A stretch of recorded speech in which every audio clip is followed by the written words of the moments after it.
जय गरबा के भी हरिलाल की जय हो। देखो हमारे हरि जी का जो भजन होता है बहुत प्यारा होता है, अमृत होता है, अमृत बरसता है। तो बड़े भाव से भजन सुनना है और बहुत अच्छा भजन है और सबको गाना भी चाहिए और सुनना भी चाहिए और सत्संग में जरूर जाना चाहिए। कहीं भी सत्संग हो, भागवत हो, जाना चाहिए। जय गरबा के भी हरिलाल की जय हो।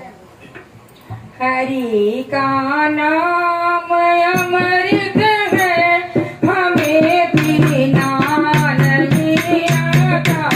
हरि का नाम अमृत है, हमें पीना नहीं आता।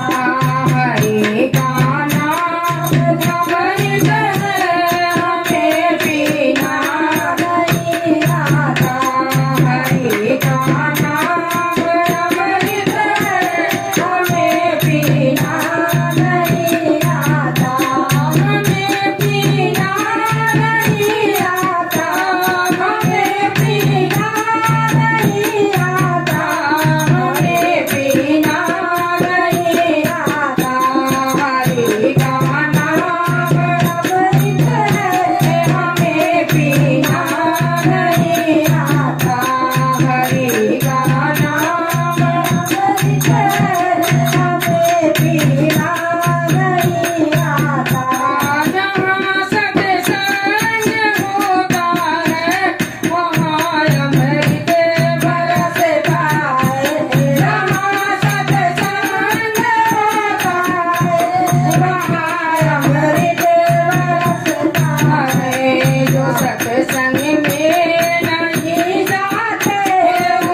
जय गरबा के भी हरिलाल की जय हो।